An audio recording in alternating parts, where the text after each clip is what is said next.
Today was one of the heaviest days that I have ever had to deal with. It is a lot to take in, and there's just so much to just try and comprehend with what's going on here.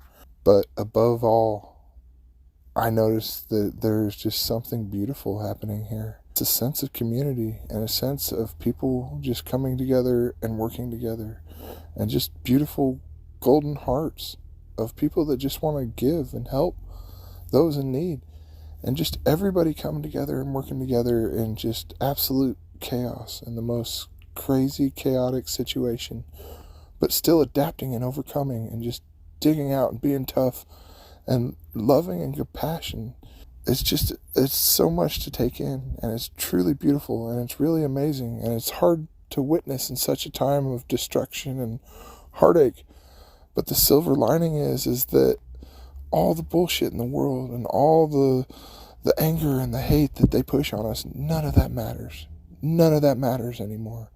It's just coming together and working together to do the best that we can. And it's something that is so beautiful. It's hard to explain, but it gives you hope in humanity, and it gives you hope that there's still more good in us than there is bad. Because if you look on the TV and you see what they're pushing on us, all you see is bad, and you think that the whole world's bad. But if you come here and witness this, you don't see any bad. You just see people loving each other and caring for each other and just working together, and it's just it's heart-wrenching on a lot of levels, and it's hard to take in, but it's a beautiful thing, and it's so amazing.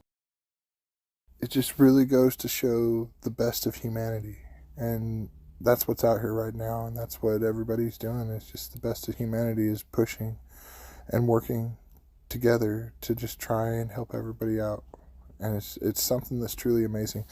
And I showed up to this town without a single dollar in my pocket, besides change. I had some change, but I don't think that counts as a dollar. But I had faith in the universe that everything would work out. And it has. There's always food out here. There's people, anywhere you donate, they're making food, and it's just such a community effort. It's really amazing. So, if you're donating, putting hands on, you got food, and they'll feed you. So, all you really need is a place to stay. And if you're willing to sleep in a tent or your car or camper or whatever, you have everything covered, and I kind of figured it would be that way. What they need more than anything right now is actual hands-on, and people putting hands on and coming and helping out.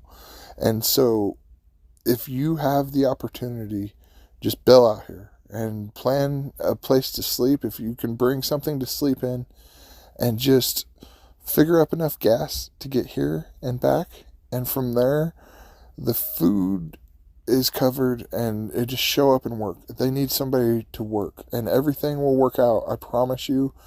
I came out here and I did it myself with nothing else. I came out here completely broke to try and show that it can be done. It's obviously not the optimal route, but what they need more than anything is hands-on. So just come out here and be ready to work and put your hands on. And don't come out here if you're not going to work. If you're going to be a drain, all you're going to do is make life so much harder. And look, you got to look inside yourself. And if you're capable of working and putting hands on it and going to come out here and just bust ass, then please come out here and work, and it will be okay. Just trust it will be all right, and come out. I can't urge people enough that we need all the hands that we can get out here. I'm probably going to stay a couple weeks out here, and from this point, I'm going to try and warn people, because it's hard. And I'm going to warn about what I'm going to be showing. And I'm in depth with everything in life. And I've been this way for years and years and years. I have had media going for years now, and I go way too deep. Everybody tells me, Josh, you go way too deep into stuff. It's just what I do, and I'm documenting my life and what I'm getting into. So I'm not trying to get clicks and do shock and awe and do all that. I'm just trying to document what I'm doing. But this is hard, guys. This is something it's just hard to really wrap your mind around, and it's heartbreaking. And these pictures are just going to be hard to look at, because it's just so heartbreaking. So I'm trying to warn everybody of how hard it is, and just viewer, be advised that this is just a hard journey. But I will be showing pictures of the destruction at this point, so please be advised. I'm just going to be real with it all, and I'm going to document what I've done and what I've seen. So it's a lot to take in, and I'm just going to tell it as true as it is, and I'm not going to sugarcoat it. And it's a rough world, and I'm just going to document it exactly how I see it and tell the story how I see it through my eyes. And I'm going to also tell other people's stories. People can't talk about their stuff and what they're going through, and because they have a lot of stuff connected, and there's just so much going through everything. So I'm going to tell people's stories for them, because I don't want to put them in the pressure like that, and I also want to try and relay the full stories and not hold anything back. So I'm going to tell you what I've heard, what I've seen. I'm not going to say any names unless somebody wants to come on and be interviewed. I will not say who it is, and I will never snitch on them or who it was and what they said. But I will tell you stories of just what I've heard, and you can either believe me or not. But I promise you, I am an honest person. I'm not a liar. And it is what it is. And I will be absolutely 100% telling the truth and telling the full story and everything that's going on and what I've seen. And I will continue to do so. But I won't lie.